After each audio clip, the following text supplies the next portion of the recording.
નમસ્કાર વિદ્યાર્થી મિત્રો, ધોરણ 9 વિષય સંસ્કૃત એની અંદર આપણે છેલ્લા લેક્ચરમાં પહેલો અને બીજો એમ બે પદ્ય અને ગદ્યનો અભ્યાસ જોયો. હવે સ્વાધ્યાય જોયો.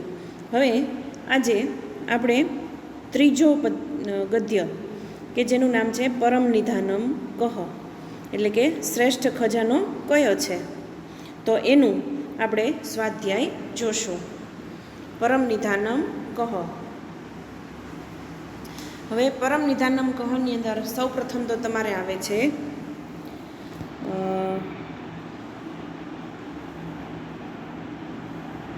વિકલ્પો હશે. સૌ પ્રથમ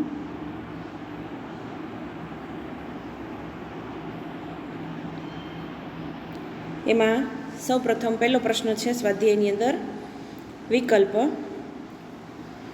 એમાં પહેલું છે અહમ ઘટપંડિત પછી ડેશ, એટલે કે હું ઘટપંડિત છું. અસ્મિ પોતાના પ્રથમ પુરુષ એકવચન માટે જ્યારે વાપરવાનું હોય ત્યારે આપણે અસ્મિ લખીએ છીએ. એનો જવાબ આવશે અહમ ઘટપંડિત અસ્મિ, હું ઘટપંડિત છું. બીજું છે વાયુ ઇતિ શબ્દસ્ય પર્યાય શબ્દ કહ, એટલે કે વાયુ શબ્દનો પર્યાય શબ્દ કયો છે. એમાં તમને આપ્યું છે વાક, વા, વાતઃ અને વહિની, તો એનો પર્યાય શબ્દ આવશે વાત. વાત એટલે વાયુ. ત્રીજું છે ગવાક્ષ શબ્દસ્ય અર્થ કહ, ગવાક્ષ શબ્દનો અર્થ શું થાય અથવા શું છે, તો એનો જવાબ આવશે ગવાક્ષ એટલે ઝરૂખો. પછી ચોથું છે ભૂપાલઃ માર્ગે સુવર્ણખંડમ ખાલી જગ્યા. ભૂપાલઃ માર્ગે એટલે કે ભૂપાલ એટલે રાજા, એના માર્ગમાં સુવર્ણખંડ અક્ષિપત ફેંકેલો હતો. અક્ષિપત એનો તમારે આવશે ગ, એટલે કે ત્રીજું અક્ષિપત.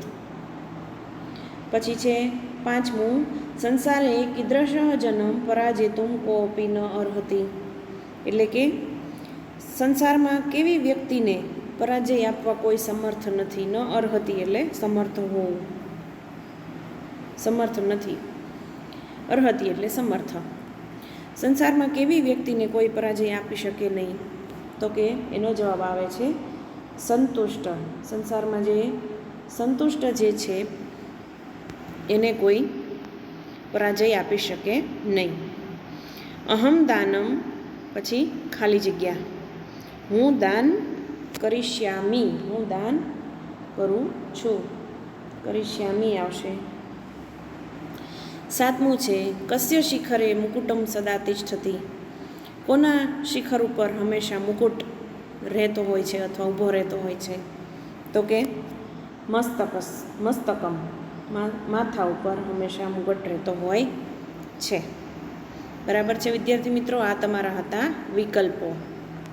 હવે આવશે તમારે સંસ્કૃત ભાષામાં ઉત્તર. એમાં પહેલું છે અગ્નિ કમ ભસ્મમ કરોતી, એટલે કે અગ્નિ કોને ભસ્મ કરી નાખે છે, તો એનો જવાબ છે અગ્નિ મુદ્ગરમ ભસ્મ કરોતી. આપણે જોયું હતું આગળ કે મુદ્ગર એટલે હથોડો. રાજા અને ભોજરાજા અને યુવકના સંવાદની અંદર આપણે જોયું હતું કે મુદ્ગર એટલે હથોડો, તો એનો જવાબ થશે અગ્નિ મુદ્ગરમ ભસ્મ કરોતી. ફરીવાર બોલું છું, અગ્નિ કમની જગ્યાએ તમારે લખવાનું છે માત્ર ને માત્ર મુદ્ગરમ, રની ઉપર મીંડું કરવાનું છે, અનુસ્વાર. અગ્નિ મુદ્ગરમ ભસ્મમ કરોતી. બરાબર છે. બીજો સવાલ રાહુ કેન શાંત ભવતી, રાહુ કેન એટલે કે શેનાથી શાંત થાય છે, તો કે એનો જવાબ છે રાહુ દાન ગ્રહણેન શાંત ભવતી, દાન ગ્રહણ કરવાથી રાહુ શાંત થાય છે. રાહુ ફરીવાર બોલું છું, રાહુ પછી વિસર્ગ કરવાનો છે એટલે રાહુ એનો અર્થ થાય દાન ગ્રહણેન શાંત ભવતી. કેનની જગ્યાએ દાન ગ્રહણેન લખવાનું છે જવાબમાં. ત્રીજું, સંતોષ એવ કસ્ય પરમ નિધાનમ. સંતોષ એ કોનો શ્રેષ્ઠ ખજાનો છે? તો કે એનો જવાબ છે સંતોષ એવ પુરુષસ્ય પરમ નિધાનમ. સંતોષ જે છે એ પુરુષોનો પરમ નિધાનમ એટલે કે શ્રેષ્ઠ ખજાનો છે. સંતોષ એવ કસ્યની જગ્યાએ તમારે લખવાનું છે પુરુષસ્ય. કસ્ય એટલે કોનો, પુરુષસ્ય એટલે પુરુષનો શ્રેષ્ઠ ખજાનો છે. ચોથું છે ભ્રમર કુત્ર બંદી ભવતી. ભ્રમર એટલે ભમરો, કુત્ર એટલે ક્યાં બંદી બનાવે છે. ભમરો ક્યાં કોઈ પણને બંદી બનાવતો હોય છે? ભમરો ક્યાં બંદી બને છે? તો કે ભમરો જે છે એ પુષ્પસ્ય અંતર્ભાગે બંદી ભવતી. ભમરો જે છે એ પુષ્પસ્ય એટલે પુષ્પના અને અંતર્ભાગે એટલે કે અંદરના ભાગમાં બંદી થઈ જતો હોય છે અથવા બંદી બની જતો હોય છે. ભમરો ફૂલ ઉપર બેસે એટલે ફૂલ આખું બીડાઈ જતું હોય છે. એટલે એ રીતે અહીંયા કહેવાનો મતલબ છે કે ભમરો જે છે એ ફૂલના અંદરના ભાગે અથવા પુષ્પના અંદરના ભાગે બંદી બનતો હોય છે. વિદ્યાર્થી મિત્રો, આ હતા તમારા સંસ્કૃતના ઉત્તર. હવે શબ્દરૂપોનો પરિચય આપણે જોવાનો છે. એ પહેલાં આપણે એનો અભ્યાસ જોશું, ત્યારબાદ આપણે આ ત્રીજો પ્રશ્ન કરશું. બરાબર છે. હવે એની પછી આવે છે તમારે ત્રીજો, ચોથો અને પાંચમો, ત્રણ પ્રશ્નો એના જ છે. ત્રીજો એનો છે શબ્દરૂપોનો, પછી છે ચોથો પણ એ રિક્ત સ્થાનોની પૂર્તિ છે, પાંચમો પણ એનો જ છે પરિચય. હવે જે તમને અહીંયા શબ્દો આપેલા છે તો કે એ શબ્દો જે છે એનાથી તમારે વાક્ય, જે ગુજરાતી વાક્ય આપેલું છે એ ગુજરાતી માટે તમને અમુક શબ્દો આપેલા છે સંસ્કૃતમાં, નૃપ, યુવક, દશ વગેરે. તો એ શબ્દોનો ઉપયોગ કરીને તમારે આ ગુજરાતી વાક્યનું સંસ્કૃત વાક્ય કઈ રીતે બનાવવાનું એ તમારે અહીંયા આપેલું છે. તો એમાં છે રાજા યુવકને જુએ છે. પેલું વાક્ય કયું છે? રાજા યુવકને જુએ છે. તો નૃપ એટલે રાજા, યુવક એટલે યુવક, અને દૃશ એટલે જોવું અથવા પશ્ય એટલે જોવું. તો પશ્યતિ ચાલુ વર્તમાનકાળ છે એટલે રાજા યુવકને જુએ છે એટલે નૃપ યુવકમ પશ્યતિ. ફરીવાર બોલું છું, નૃપ યુવકમ પશ્યતિ. તમે આ અમુક વસ્તુ સાથે લખતા જાજો વિદ્યાર્થી મિત્રો. નૃપ યુવકમ પશ્યતિ. પશ્યતિ એટલે જુએ છે. બીજું, લોકો સભામાં જાય છે. એના માટેના શબ્દો આપ્યા છે તમને, જન, સભા, ગમ ને ગચ્છ. તો એમાં છે જન એટલે માણસ અને લોકો એટલે માણસો. તો જનનું આપણે બહુવચન કરવું પડશે, જનાહા કરવું પડશે. જનાહા ક્યાં જાય છે? સભામાં. તો સભામાં, સભાની ઉપર આપણે વિસર્ગ મૂકવો પડશે. સભામ, વિસર્ગ નહીં પણ ઉપર મીંડું આવશે, સભામ. અને ગચ્છ છે, ગચ્છ એટલે જાવું. તો ગચ્છંતી, ગચ્છંતી આવશે કારણ કે લોકો છે, બહુવચન છે એટલા માટે ગચ્છંતી. જનાહા સભામ ગચ્છંતી. બરાબર છે. ત્રીજું, ધારાદેશમાં ગુણોની પૂજા થાય છે. એના માટેના શબ્દો છે ધારાદેશ, ગુણ, પૂજા અને ભૂ. ભૂ એટલે થાય છે એના માટે ભવતી શબ્દ માટે તમને ભૂ શબ્દ આપેલો છે. ભૂ ધાતુ છે, ભૂ ઉપરથી ભવતી બનશે. તો ત્રીજો વાક્ય છે કે ધારાદેશે, ધારાદેશે એટલે કે ધારાદેશમાં, ગુણાનામ, ગુણ ઉપરથી ગુણોની એટલે ગુણાનામ, પૂજા એટલે પૂજા, અને ભવતી એટલે થાય છે. ધારાદેશે ગુણાનામ પૂજા ભવતી. ફરીવાર બોલું છું, ધારાદેશે ગુણાનામ પૂજા ભવતી. ધારાદેશમાં ગુણોની પૂજા થાય છે. બરાબર છે. ભોજ પ્રજામાં પ્રિય હતો, એટલે કે ભોજ રાજા જે છે એ પ્રજાની અંદર પ્રિય હતો. તો એના માટેના શબ્દો છે ભોજ, પ્રજા, પ્રિય અને ભૂ. તો એના માટે છે કે ભોજઃ, ભોજમાં તમારે વિસર્ગ મૂકવાનો. ભોજઃ પ્રજામાં એટલે પ્રજાસુ, ભોજઃ પ્રજાસુ પ્રિય આસિત. આસિત એટલે હતો, સંસ્કૃતમાં આસિત એટલે હતો. ભોજઃ, ફરી વાર બોલું છું, ભોજઃ પ્રજાસુ પ્રિય આસિત, એટલે કે ભોજ પ્રજામાં પ્રિય હતો. 5મું છે અગ્નિ મુદગરને બાળે છે.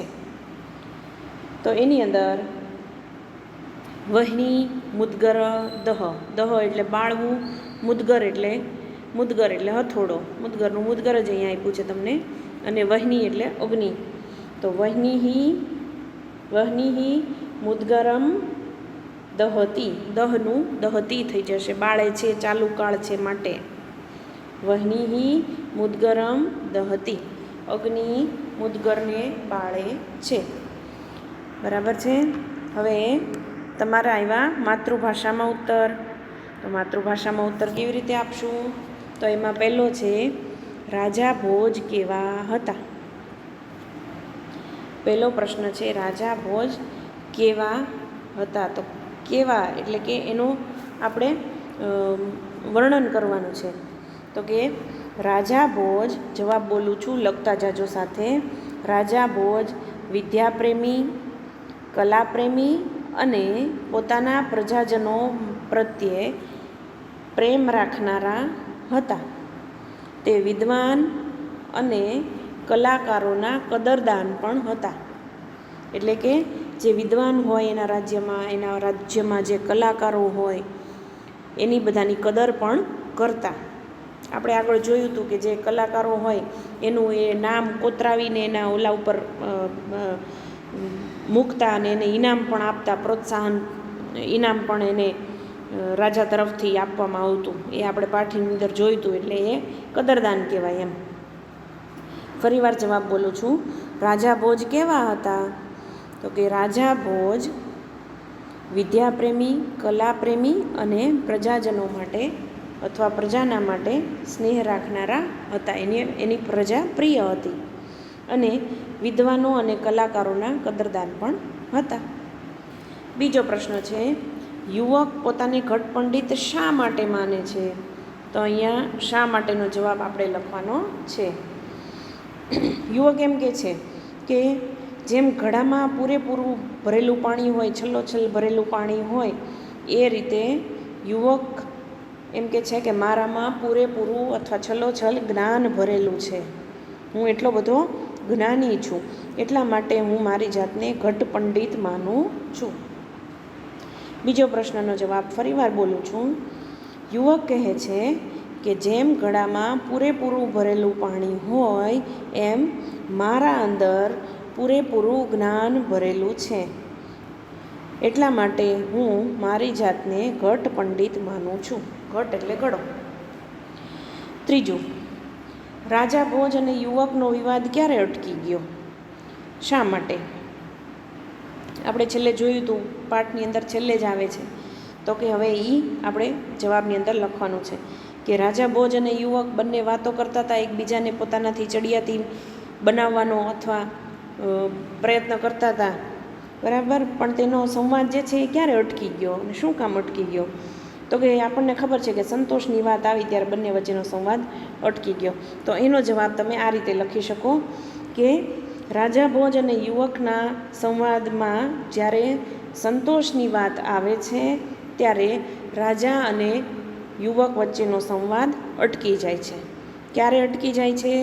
કે જ્યારે સંતોષની વાત આવે છે બંને વચ્ચેના સંવાદમાં, ત્યારે એનો બંને વચ્ચેનો વિવાદ જે છે એ અટકી જાય છે. શું કામ અથવા શા માટે? તો કે એનો જવાબ છે સંતોષ પ્રાપ્ત થતાં બધું શાંત થઈ જાય છે. જ્યારે આપણને સંતોષ હોય કોઈ પણ વસ્તુનો ત્યારે બધું શાંત થઈ જાય છે. એ વચન મુજબ રાજા ભોજ અને યુવકનો વિવાદ પૂર્ણ થઈ જાય છે, અથવા બંને વચ્ચેની વાતચીત જે છે એ અટકી જાય છે. ચોથું છે, ધારા દેશની શી વિશેષતા હતી? ચોથો પ્રશ્ન છે કે ધારા દેશની વિશેષતા શું હતી? શી એટલે શું? તો એનો જવાબ તમારે લખવાનો. ધારા દેશનું વર્ણન કરવાનું છે કે ધારા દેશ કેવો હતો, એની વિશેષતાઓ કઈ કઈ હતી. તો કે ધારા દેશની અંદર વિદ્વાનો, કવિઓ, કલાકારો વગેરે હતા. પછી દૂર દૂરના દેશોમાંથી અનેક વિદ્યા નિપુણ પંડિતો અને કવિઓ ધારા દેશમાં ભોજ રાજાના દરબારમાં આવતા અને રાજા પાસેથી યોગ્ય કદર એ લોકો મેળવતા. આ ધારા દેશની વિશેષતા હતી. શું વિશેષતા હતી? ફરીવાર બોલું છું, ધારા દેશની વિશેષતા. તો કે ધારા દેશના રાજા ભોજ વિદ્વાનો, કવિઓ અને કલાકારોનો કદરદાન રાજા હતો. ભોજ રાજા જે છે એ કેવા હતા? તો કે વિદ્વાનો, કવિઓ અને કલાકારોના કદરદાન રાજા હતા. અને દૂર દૂરના દેશોમાંથી જે પંડિતો, નિપુણ પંડિતો બધા આવતા, કવિઓ ધારા દેશમાં જે લોકો આવતા, એ બધાની ભોજ રાજાના દરબારમાં કદર કરવામાં આવતી. આ ધારા દેશની વિશેષતા હતી. તો વિદ્યાર્થી મિત્રો, અહીંયા આપણે ત્રીજો ગદ્ય કે જેનું નામ છે પરમ નિધાનમ કહ, એટલે કે શ્રેષ્ઠ ખજાનો કયો છે, એનું સ્વાધ્યાય આપણે જોયું. હવે આપણે આના પછીના લેક્ચરમાં ચોથું ગદ્ય વલ્લભી વિદ્યાસ્થાન એનું સ્વાધ્યાય આપણે જોશું. તો અહીંયા આ લેક્ચરને આપણે પૂર્ણ કરીએ છીએ. આભાર.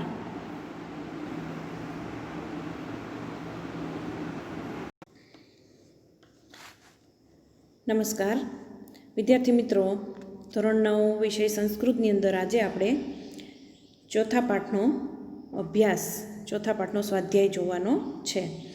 ચોથો પાઠ છે આપણો વલ્લભી વિદ્યા સ્થાનમ. આપણે જોયું હતું કે વલ્લભી વિદ્યા સ્થાનનો પરિચય આપણે મેળવી લીધો છે. આપણે પાઠ સમજી ગયા છીએ કે ઘણી બધી વલ્લભી વિદ્યાપીઠની વિશેષતાઓ અને વગેરે બધું આપણે જોયું હતું.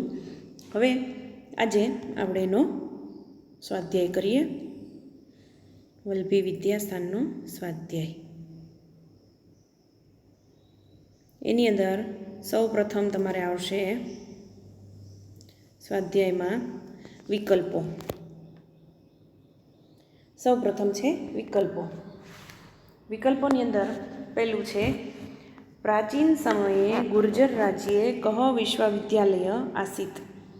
એટલે કે પ્રાચીન સમયમાં ગુજરાત રાજ્યમાં કયો વિશ્વવિદ્યાલય હતું?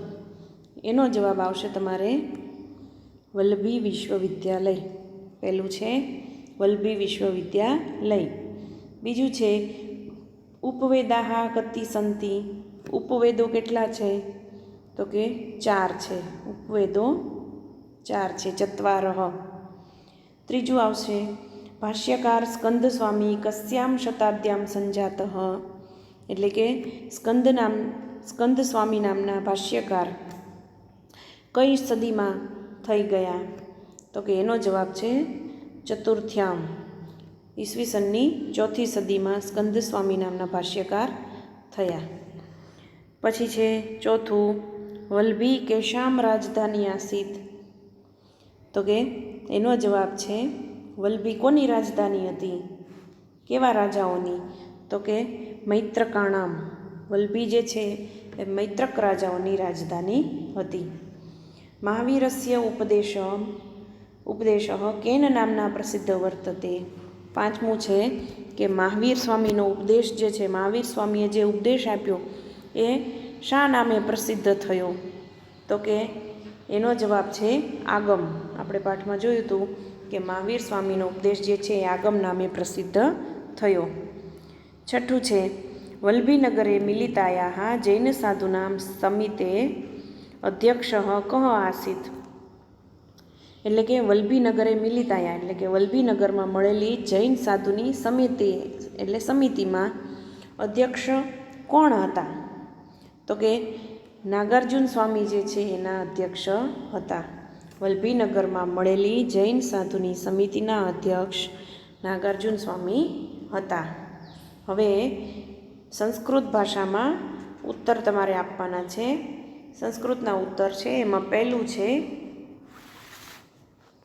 પ્રાચીન કાલાત વલ્લભી કસ્ય કેન્દ્રમાસિત.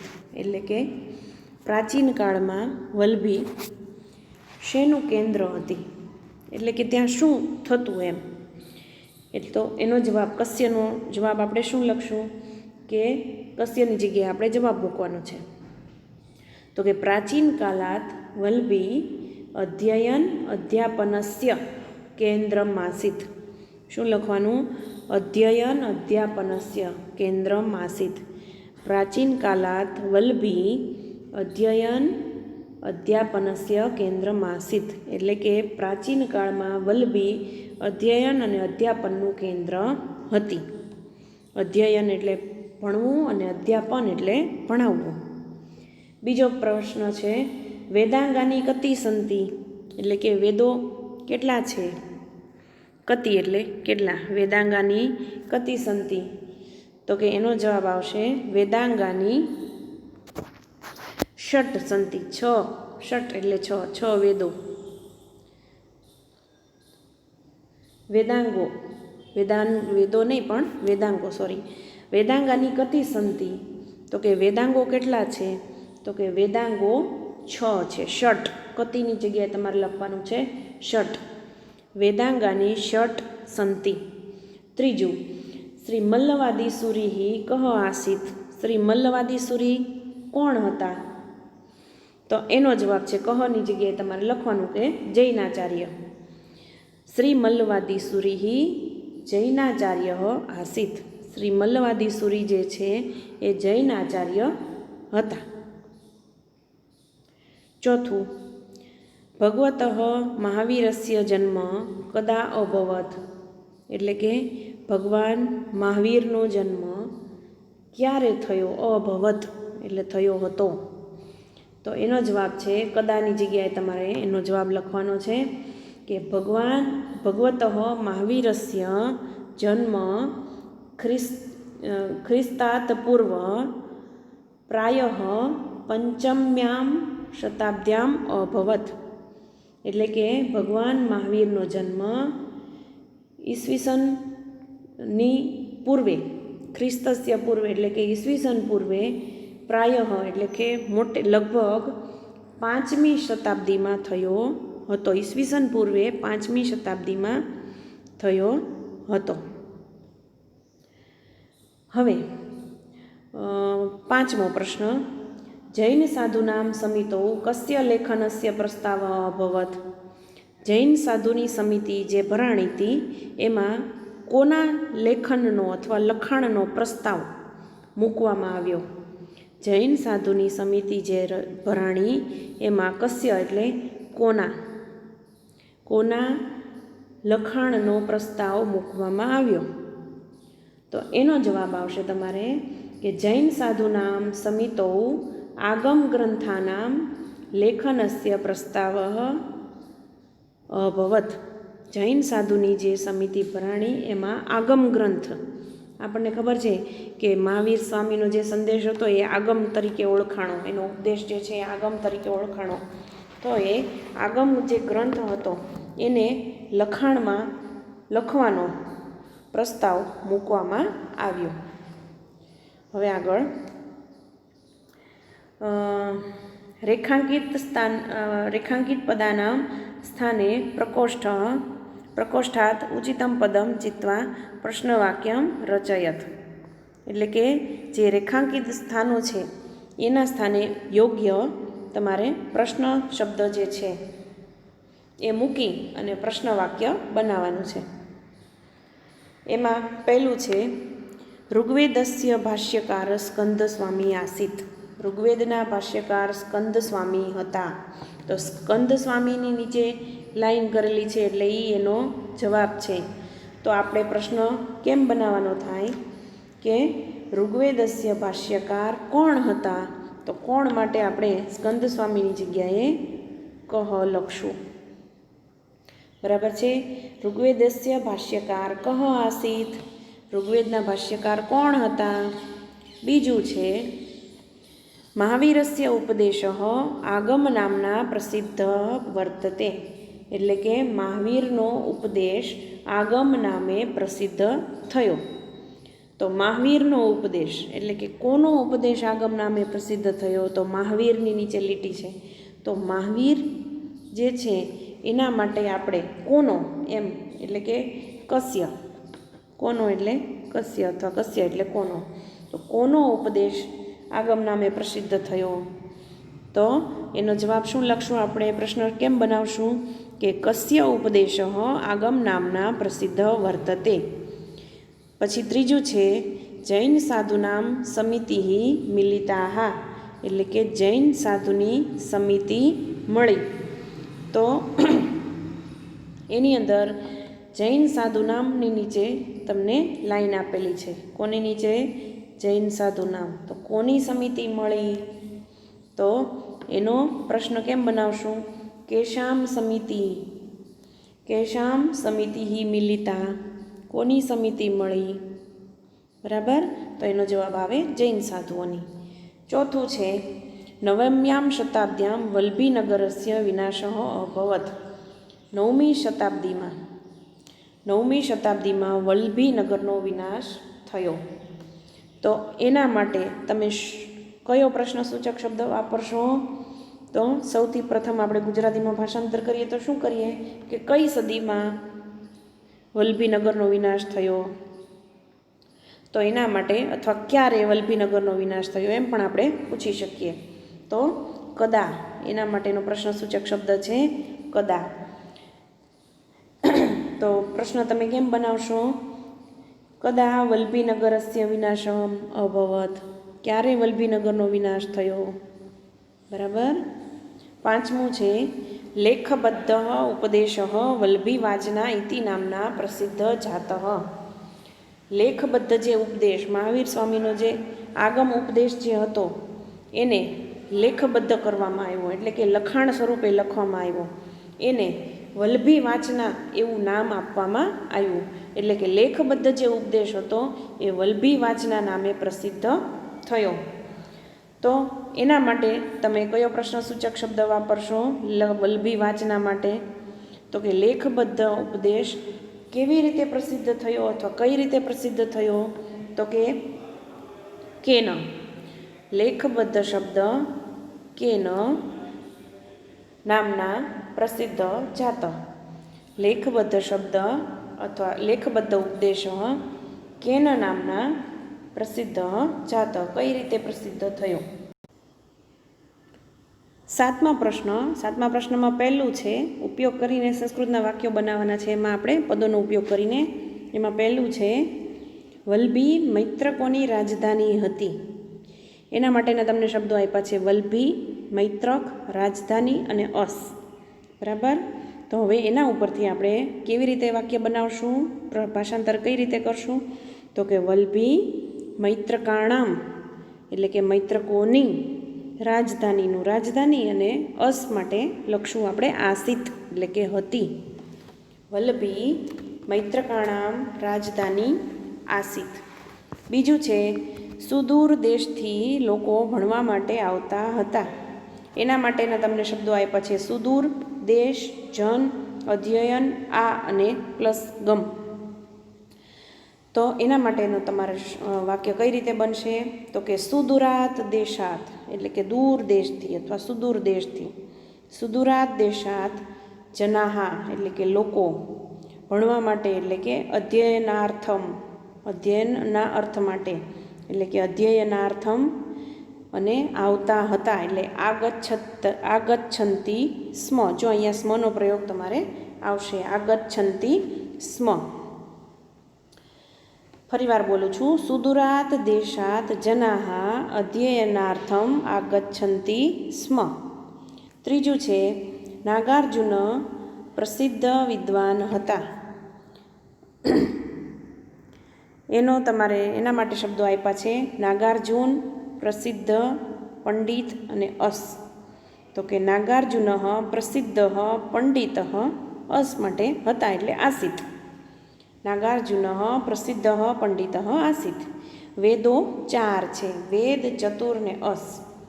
વેદાહા એટલે વેદ એટલે એક વેદની વાત થઈ, વેદોની વાત છે, આપણે બહુ વચન કરવાનું છે એટલે વેદાહા ચત્વારઃ સંતિ. સંતિ એટલે છે. વેદો 4 છે. પછી 5મું છે વલ્લભીનો વિનાશ થયો. વલ્લભીનો એટલે વલ્લભ્યામ વિનાશ થયો એટલે ભૂ ધાતુનું લખવાનું છે રૂપ અભવત. અભવત એટલે થયો. આગળ આવે એટલે એ ભૂતકાળ હોય એમ સમજવાનું. અભવત, અલભત, અપશ્યત વગેરે જેની આગળ આવે એ ભૂતકાળ હોય. વલ્લભ્યામ વિનાશ અભવત એટલે કે વલ્લભીનો વિનાશ થયો. એની પછી છે માતૃભાષામાં ઉત્તર આપો એટલે કે માતૃભાષાયા ઉત્તરાણી લિખત.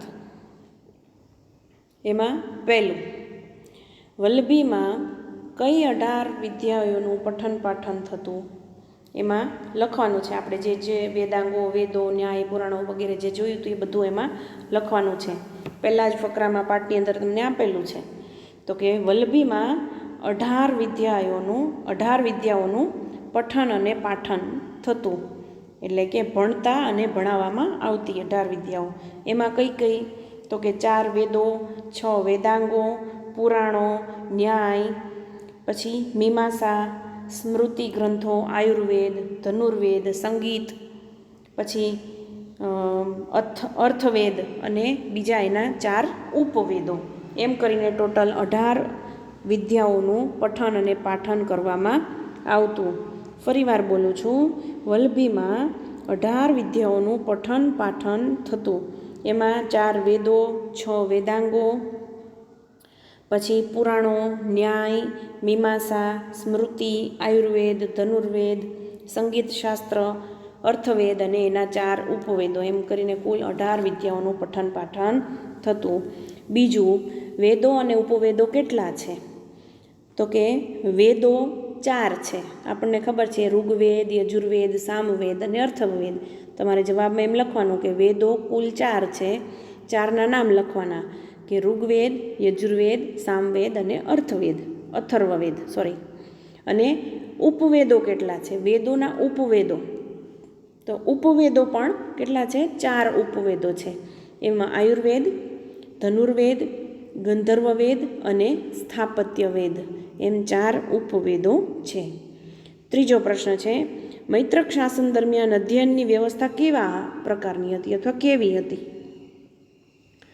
મૈત્રક શાસન દરમિયાન અધ્યયનની સમાપ્તિ પછી એટલે કે અધ્યયન ભણવાનું વિદ્યાર્થીઓનું જ્યારે પૂરું થાય ત્યારે એનો ચર્ચા સભા યોજાતી. ચર્ચા સભામાં એનો શાસ્ત્રાર્થ યોજાતો અને શાસ્ત્રાર્થમાં જુદા જુદા મતાંતરો સૌ પોતપોતાની રીતે રજૂ કરતા. એનું ખંડન મંડનપૂર્વક ચિંતન થતું. એટલે કે જે શાસ્ત્રાર્થ યોજાયો હોય, જે ચર્ચા સભા ભરાણી હોય એમાં સૌના જુદા જુદા મતાંતરો આવે. એની ઉપર એ વિષય ઉપર ચિંતન કરવામાં આવે, વિચાર કરવામાં આવે અને જે એમાંથી વિજેતાઓ થાય અથવા અનેક વિજેતા જે કોઈ બને એને રાજા ઉપહાર તરીકે એટલે કે ભેટ તરીકે અથવા ગિફ્ટ તરીકે એને પોતાની અમુક જમીનનો ટુકડો આપતા. આવી અધ્યયનની વ્યવસ્થા હતી. ફરીવાર બોલું છું, મૈત્રકોના શાસન દરમિયાન અધ્યયનની સમાપ્તિ પછી ચર્ચા સભા યોજાતી અને ચર્ચા સભામાં શાસ્ત્રાર્થની અંદર જે જુદા જુદા મતાંતરો રજૂ થતા એના વિષય ઉપર ચિંતન કરવામાં આવતું અને જે વિજેતા બને એ વિજેતાને રાજા જે છે એ ઉપહાર તરીકે અથવા ભેટ સ્વરૂપે ભૂમિ આપતા અથવા જમીન આપતા. ચોથું છે વલ્લભીમાં ક્યાં આચાર્યો થઈ ગયા? તો એનો જવાબ છે વલ્લભીમાં ઈસવીસનની 4th સદીમાં ઋગ્વેદના ભાષ્યકાર સ્કંદ સ્વામી અને સુપ્રસિદ્ધ બૌદ્ધાચાર્યો સ્થિરમતી અને ગુણમતી અને જૈન આચાર્ય કોણ હતા? તો કે મલ્લવાદી સુરી. આટલા આચાર્યો થઈ ગયા. કયા કયા? તો કે ઈસવીસનની 4th સદીમાં ઋગ્વેદના ભાષ્યકાર સ્કંદસ્વામી, પછી બૌદ્ધાચાર્યો સ્થિરમતી અને ગુણમતી, અને જૈન આચાર્ય શ્રી મલ્લવાદી સુરી. આટલા આચાર્યો થઈ ગયા. તો વિદ્યાર્થી મિત્રો, આજે આપણે 3 અને 4 એમ કુલ 2 પાઠના આપણે સ્વાધ્યાય જોયા.